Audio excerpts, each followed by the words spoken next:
this is what we call ionization. Okay, so at the moment you might not need to learn the term ionization, but because I know you're really clever,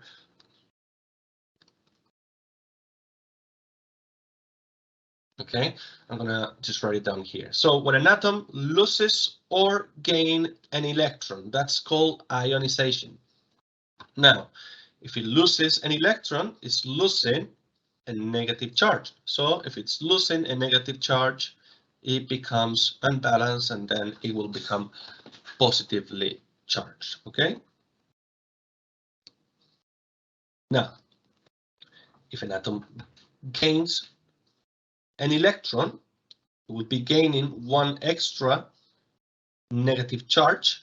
Okay, so then it will become negatively charged. Okay, so positive ion when it loses an electron. Okay, so we got two positive charges here, 1 and 2, and one electron over here. So the overall charge will be what? +1. And then over here, we gain one extra electron. We had 2 electrons to start with. Yeah, remember we got 2 protons here. And then we got 3 electrons over here. Okay, perfect. So now let's move on. Okay, so this is what I was saying before. When an atom loses or gains an electron, it becomes an ion, which means that the charges are not neutral. Okay.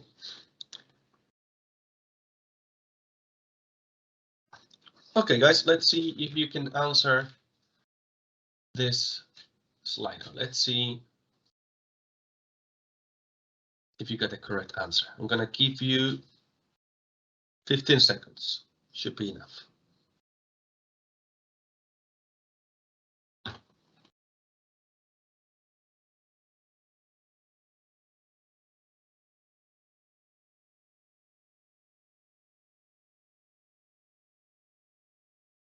Okay, guys, 5 seconds left.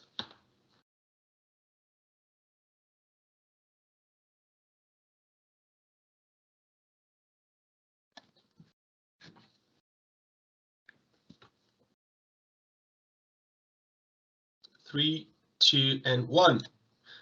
Wow, 80% of you got it correct.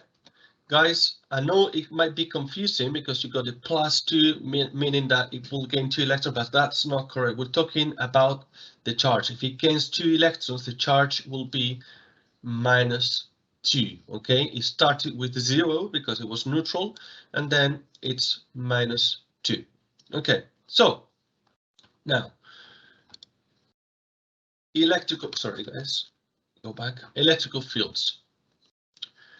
Every charged particle, if it's not neutral, it will have an electrical field around it.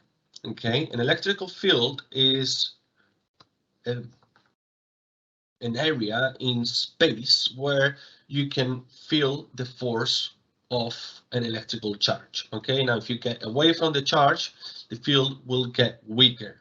If you get closer to the charge, the field will become stronger. Now remember that electric force is a non-contact force. That means that the positively charged particle, for example, and the negatively charged particle, they do not have to be touching each other to experience a force. They will just move towards each other, even if they are separated and not touching.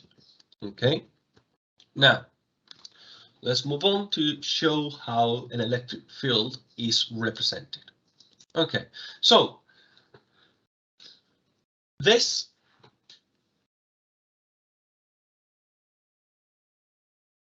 is how we represent positive and negative charges. If you notice, as you go closer to the charge, the lines are also closer to each other. Okay, so the closer the lines are to each other, the stronger the field it will be. Okay, if you move away, notice how the space between the arrows gets bigger. So that means, what does it mean? That is less strong, okay? It's weaker. Okay, so now in negative charges, the arrows go away from the charge, and in positive charges, the arrows go towards the charge. Okay, perfect. Let's move on. Now, look what happens when two electric fields interact with each other. So these field lines are moving away from each other. They are repelling each other. They cannot come in contact, okay? So then this will create a repulsion force and it will make the charges move in opposite direction. This is when we say that the objects are repelling, okay? Exactly the same would happen if both were positive. They will also experience a repelling force and move away from each other. So now remember, guys, positive and positive repel, okay? And negative also repel. Okay, moving on. Now, see what happens when you've got a negatively charged particle and a positively charged particle. Okay, so the field lines from the negative will try to go towards the positively charged particle, and that will make them move towards each other. Okay, so whenever you have unlike charges, they will move closer to each other. Okay, anytime you've got unlike charges or different charges, the objects will attract. We'll talk about that when we talk about electrostatic force, because there are many uses for this.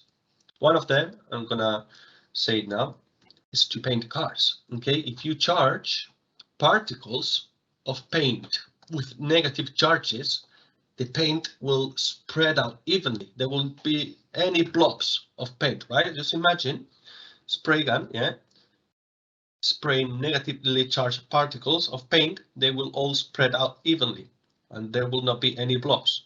And then, if the person's clever, it will positively charge the car, so then the paint particles stick to the car and then they don't drop. Okay, so that's how cars are painted. They use electrostatic forces to paint them, but we're gonna get into that later on today.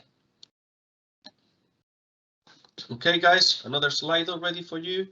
So will two positive particles repel or attract each other? I'm gonna give you 20 seconds and then we're gonna move on.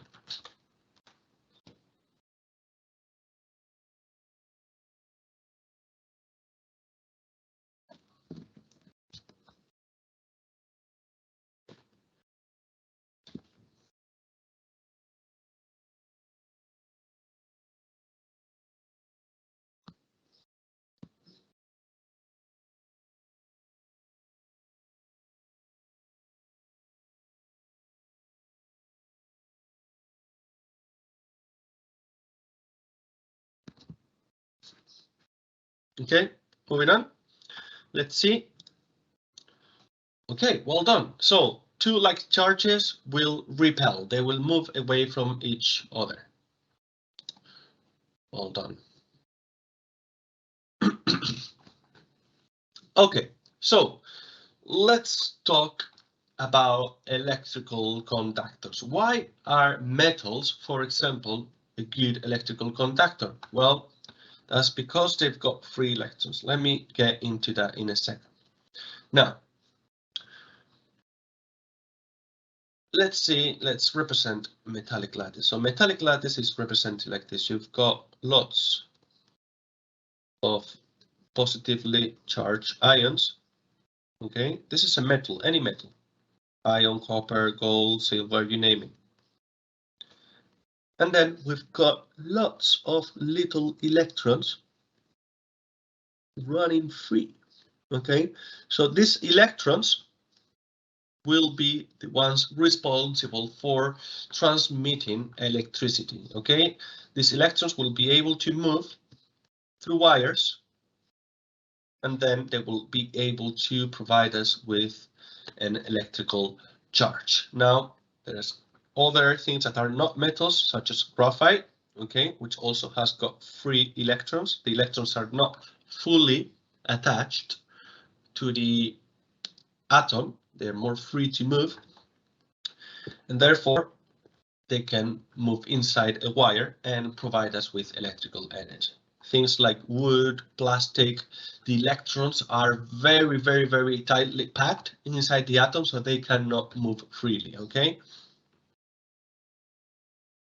So once again, why are metal conductors? It's because they've got free electrons, okay? The electrons can move, they've got free electrons. Okay, now, materials that do not allow charge to flow are what we call electrical insulators, okay? So insulators are very useful, for example, to protect us from an electric shock, right? So imagine that you touch a wire and the wire is completely naked without any plastic casing protection. You will get an electric shock, right? Well, there are materials that do not allow charge to flow, so therefore you cannot get an electric shock if you touch them. Now, pure water is not a conductor, but the problem is that the water that we use every day in the bathtub to drink, it contains salts. Salts, when it dissolves in water, they can conduct electricity. So that's why I'm sure that you see some terror movies when suddenly something drops in the bathtub and then the person gets electrocuted. So that can happen, okay, and it's quite dangerous. So only pure water is an insulator. Any other type of water is not an insulator and it will transmit electricity. So it's quite dangerous, guys. Then we got plastic, air, wood, and rubber. All of these are good insulators. Okay, let's see if you have got a good memory. Which of these are not an electrical insulator and therefore an electrical conductor? You need to select all of the options that apply, okay? Off you go.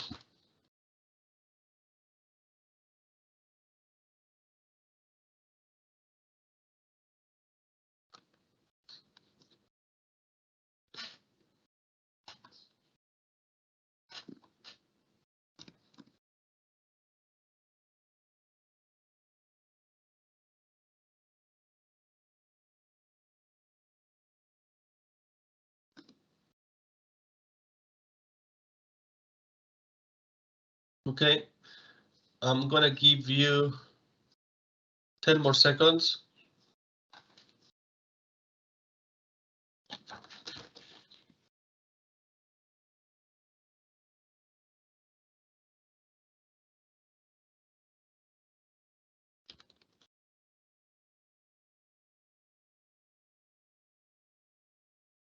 Okay, moving on.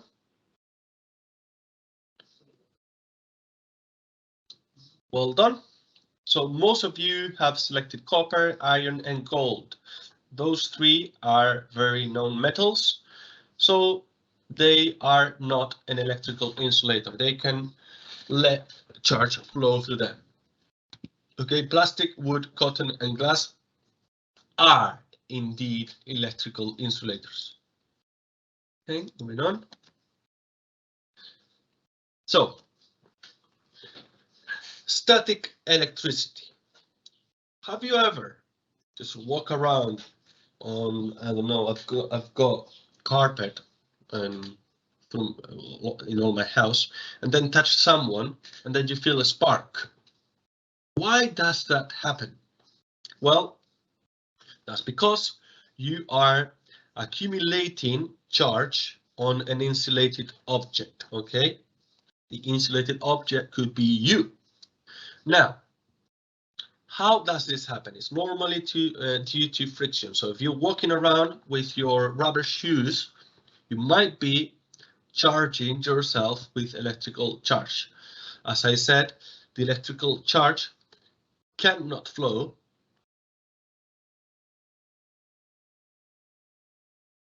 in insulators.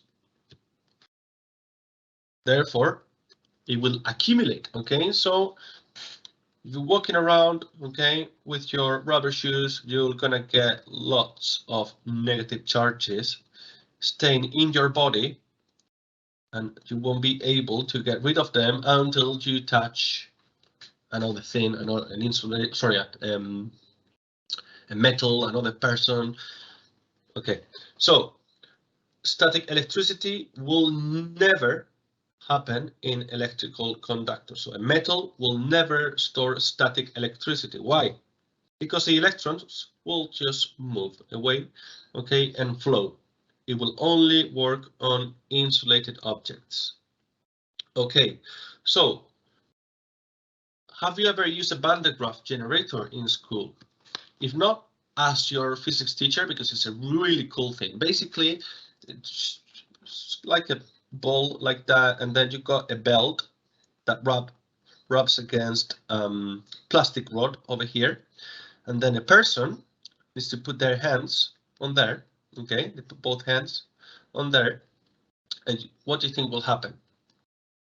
Okay, tell me what you think will happen to the person once it touches the Van de Graaff generator.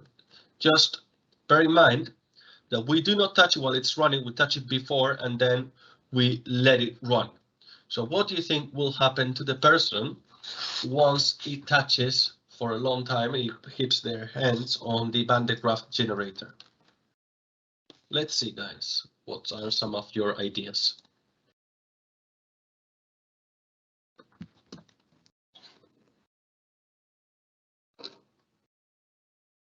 Not exactly, Anya, but good try there. Ah, yes, that's it, Anya, you got it now. Yes, perfect. Okay, anyone else? Well done, Kyojuro. Well done, Y. Well done, Anonymous.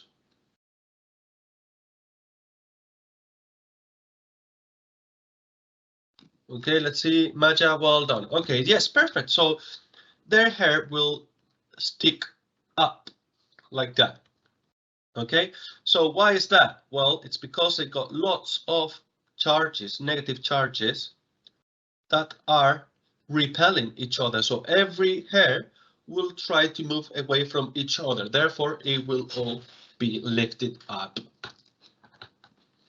Well done, guys. Have you ever used one of these? It's quite scary. I'm a little bit scared of a Van de Graaff generator, but you can do really cool things. For my kids, what I used to do in class, I turn on a Bunsen burner, just a gas. Then I use the Van de Graaff generator, and using my finger, I create a spark on the Bunsen burner and then fire. Yeah, quite cool. Anyways, how does this work? Okay, so you've got a sweater here. Okay, that's a sweater. And then you got a balloon. If you use friction, yeah, if you rub the balloon against the sweater, the electrons will go from the sweater to the balloon. So the balloon will be stealing electrons by friction, by rubbing against the sweater. So now the sweater becomes positively, it will have an overall positive charge, and the balloon will have an overall negative charge. And what happens when we've got different charges, guys? Exactly. It will attract. Okay, perfect. So that's it. Let's move on.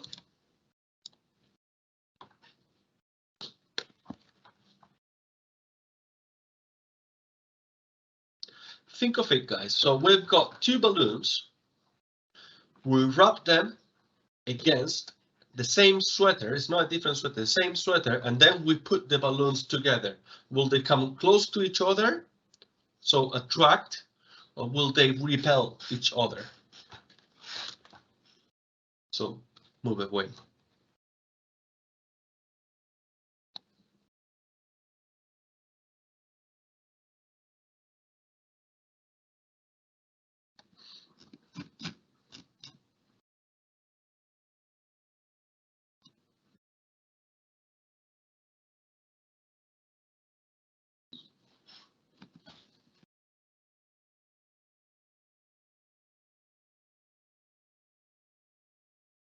Okay, let's check. Wow, guys, amazing, well done. So you figure out that if you rub it against the same sweater, both of the balloons will have a negative charge. And now because they got the same charge, they will move away from each other. Very good, guys. Very good. Okay, so I'm gonna let you think for 30 seconds. We're gonna look at this question, and then, you know, I always like you to participate in lessons, so don't worry if you are using the Microsoft Teams chat to give me the answer. That's what we want, okay? We want you to participate. So we've got two polystyrene balls, A and B. Now, both balls are charged. Ball B is positively charged, okay? And this diagram shows what happens when ball A is brought near ball B, okay? So now you need to answer all of these questions. Ball A is charged. Describe one method in which ball A could have been charged. Think of something. We might have done it just a few seconds ago. Is ball A positively charged or negatively charged? Look at the picture. What's happening here? Yeah, this is a thread. What's going on in here? Is it attracting? Is it repelling? Okay, remember you need to explain your answer to get the full mark. And then ball A is moved a little closer to ball B. What happens when you become closer on an electric field? Will the force be bigger or lower? Okay, so I'm going to give you 30 seconds. You can say, for example, A and your answer if you want to answer A, B, or C. Okay, you will only have 30 seconds and then we're going to move on.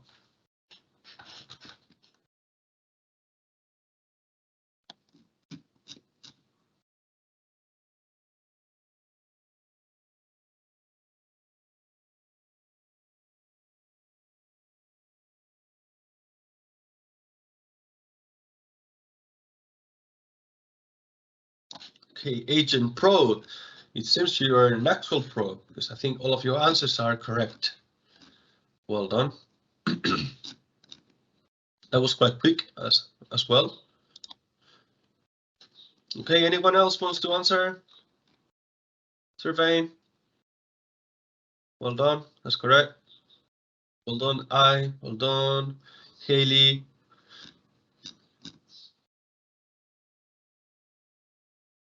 Tabby, please don't do that. Don't do that. Okay, let's see. So for the first one, by friction.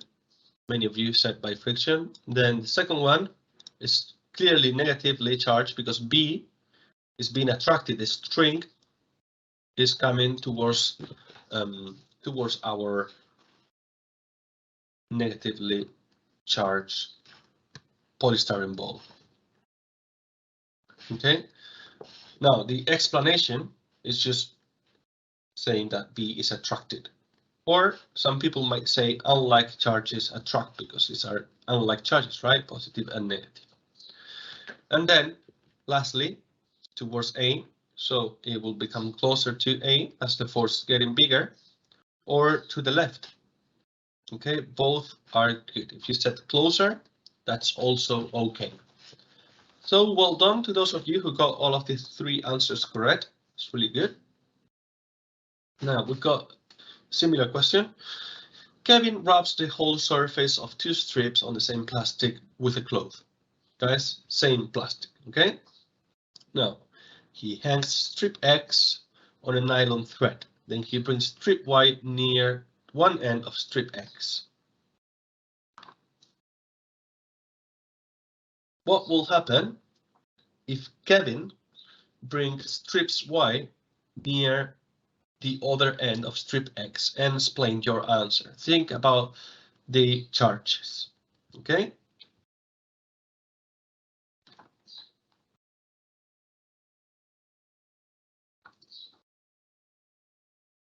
I'm going to give you 10 seconds and then I'm going to go through the answer. See, some of you are answering.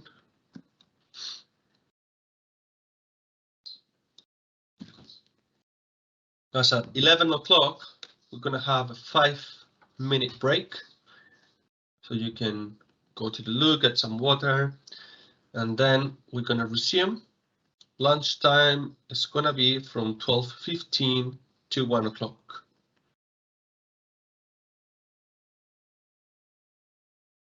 We might have another 5-minute break before that, so don't worry.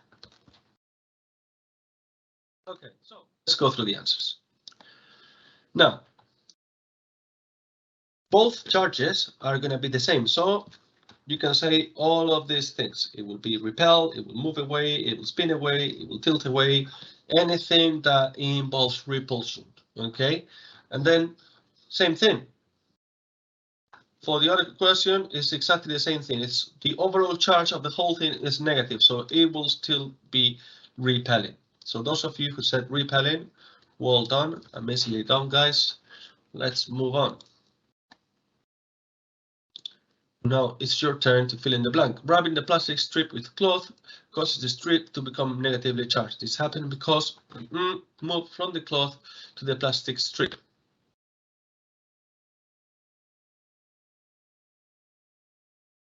Okay. I'm going to give you 15 seconds for this.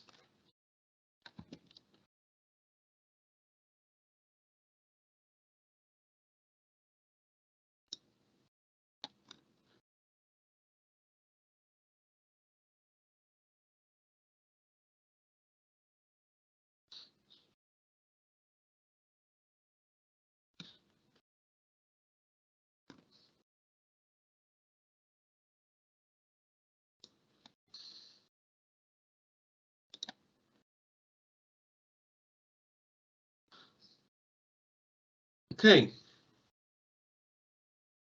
5 seconds. 4, 3, 2, and 1. Well done, guys. 93% of you have got the correct answer, which is electrons. Amazing. Let's move on. Second one, I'm going to give you another 30 seconds.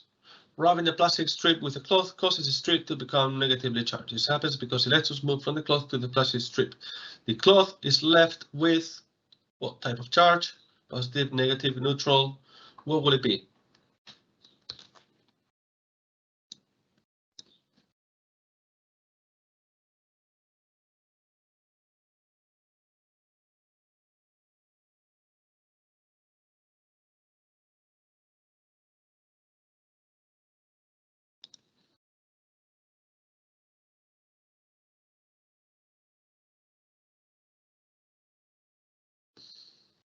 Okay, 20 seconds.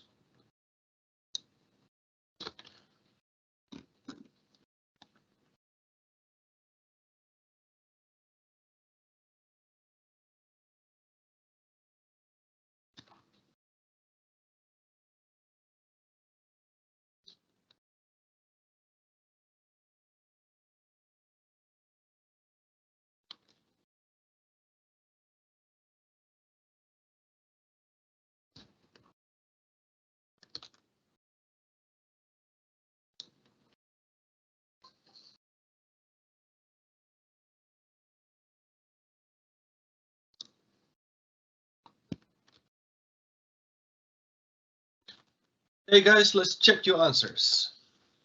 Well done, guys. 80% of you have said a positive charge, so that's great. Well done, guys. Okay, another question. This one is quite easy. You just need to select the correct answer. I'm going to be checking your answer in Microsoft Teams. So I'm going to read you the question and then you're going to have to answer over there. Draw a ring around the correct answer in the box to complete each sentence. This happens, sorry, rubbing the plastic strip with a cloth causes the strip to become negatively charged. This happens because, what is it, electrons, neutrons, or protons that move from the cloth to the plastic strip, and then the cloth is left with positive, negative, or zero charge. Guys, you have got 30 seconds to answer this on Microsoft Teams chat. Quickly.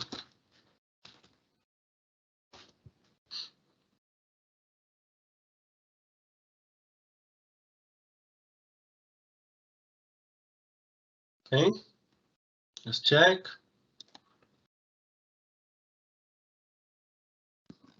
Come on, guys, this one is quite easy.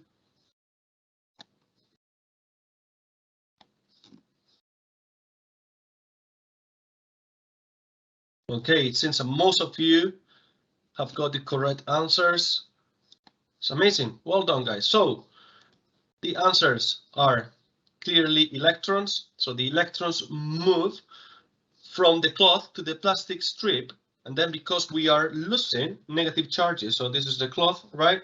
So the cloth is losing negative charges, then it will have an overall positive charge. Okay, all of the electrons are traveling to the plastic strip. Okay, the plastic strip will have an overall negative charge and the cloth will have an overall positive charge. Amazing, guys. Let's move on. Okay, so this one, you might need to think a little bit more. When the plastic strip is hung over the wooden rod, the two halves of the strip move equally away from each other. What two conclusions can you get from this statement? Okay, tell me what two conclusions you can get about these forces. Are they equal? Are they not equal? Are they opposite? Are they attracting? Are they repelling? You tell me. Okay, I'm gonna give you 20 seconds and I'm gonna be checking your answers on Microsoft Teams as well.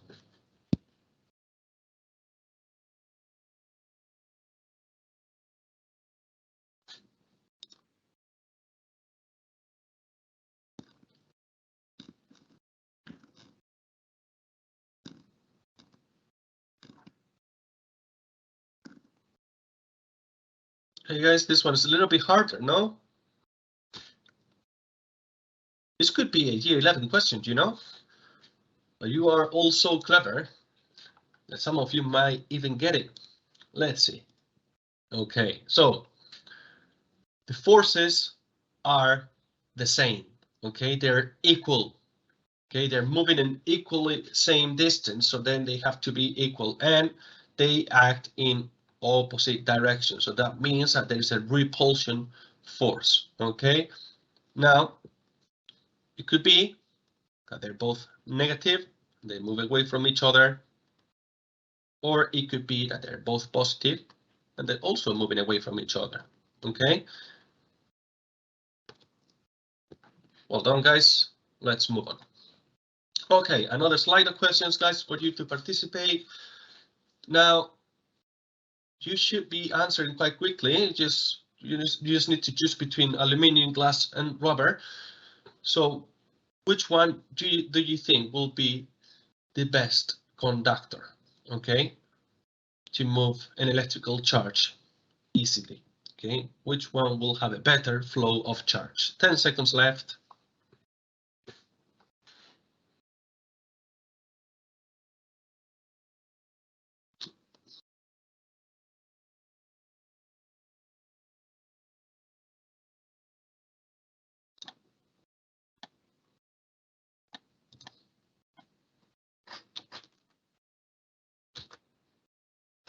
Okay.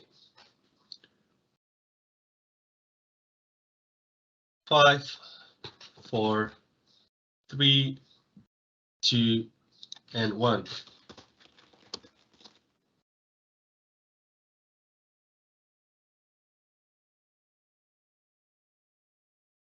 Well done, guys. 97% of you said the correct answer, which is aluminium, and that's amazing. Let's move on. Another question over here for you to practice. Electrical charges move more easily through some materials than through other materials. Through which one of the following materials we already did this one just now, so that was aluminium. This is the one that we did in the Slido. So let's move on. Okay, now This is a 2-mark question, so you need to at least have 2 bullet points in your answer. I'm going to give you 30 seconds for you to answer it. The diagram shows a polythene rod being wrapped with a wooden, that's not correct, it's not woolen cloth. Woolen cloth, oh, that's correct, yeah. With a woolen cloth. The polythene rod becomes negatively charged. Explain how this happens. What is the force that makes electrostatic charges move from one place to another? You said it many times, but let's see if you can remember.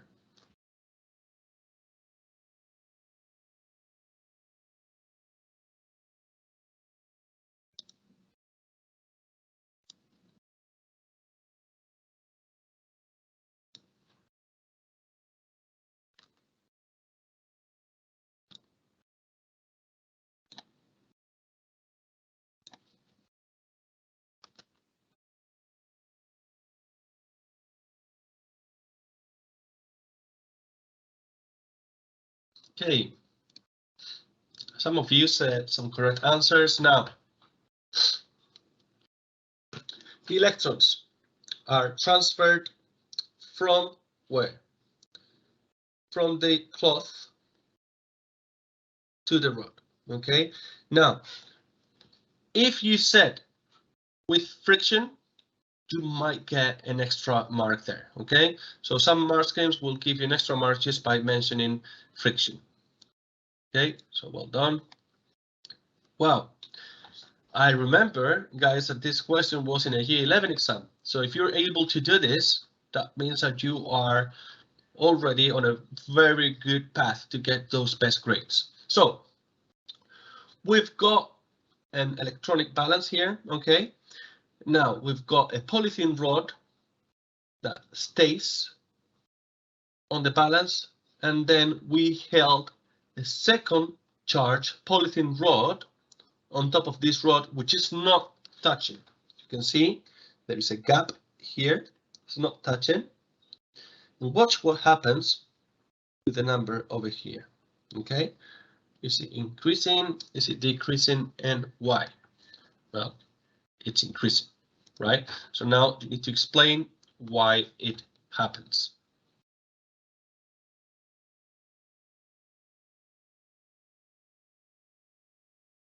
Okay, 10 more seconds.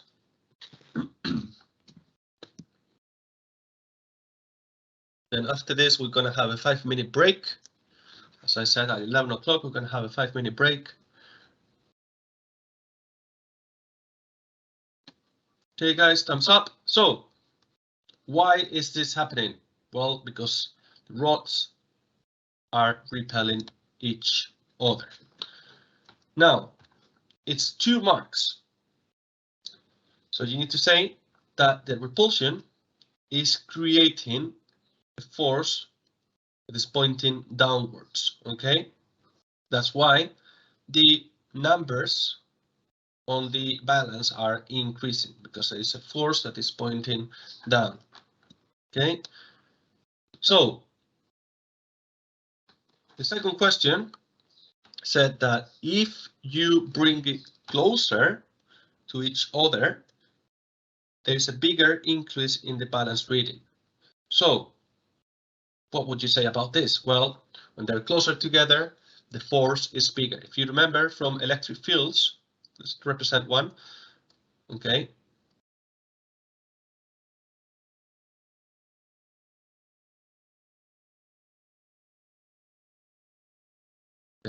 What's a bad arrow there? Okay, so the closer you are to the particle,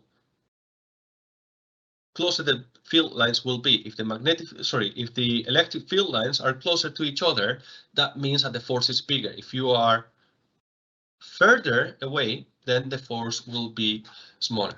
Okay, guys, so I'm gonna give you it's 11:01, so I will see you. It's almost 11:02. I will see you at 11:07. Okay, so you got around 5 minutes and a half of break to go to the loo, get water, a drink, or whatever you need. Okay, guys, thank you so much. See you in a few minutes.